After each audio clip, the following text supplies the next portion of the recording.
তো বেগুন দিয়ে বেগুনি না খেয়ে আরও যে সবজি সহজলভ্য আছে সেটা দিয়ে খেলেই হয়, আমরা তাই খাই। মিষ্টি কুমড়া দিয়েও খুব ভালো বেগুনি না বানায়, মিষ্টি কুমড়া দিয়েও বেগুনি বানানো যায়, সেভাবে আমরা করি, সেভাবে করা যায়।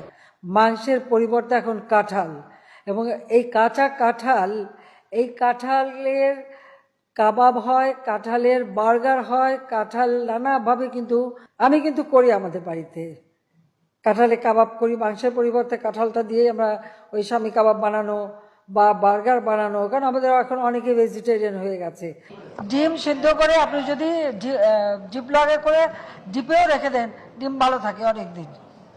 রান্না করার সময় আরামে রান্না করে খাওয়া যায়, ভর্তা করেও খাওয়া যায়।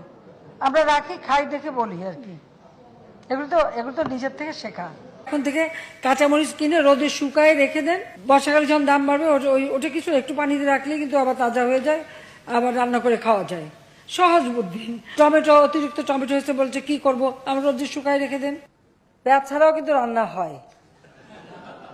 হ্যাঁ, আমি কিন্তু করি, আমি করি তো, আমাদের বাসায় করে।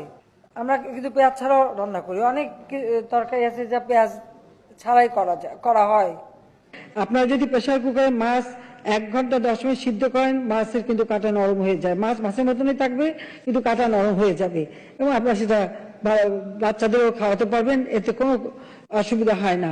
কাজে আমরা কিন্তু এটা করি, একটু রেসিপিও দিয়ে দিলাম সাথে, যাতে। বড়ই দিয়ে ইফতার করেন না কেন? আঙ্গুর লাগবে কেন? আপেল লাগবে কেন? আর কিছু নাই আমাদের দেশে? পেয়ারা দেন না, সবকিছু দেন।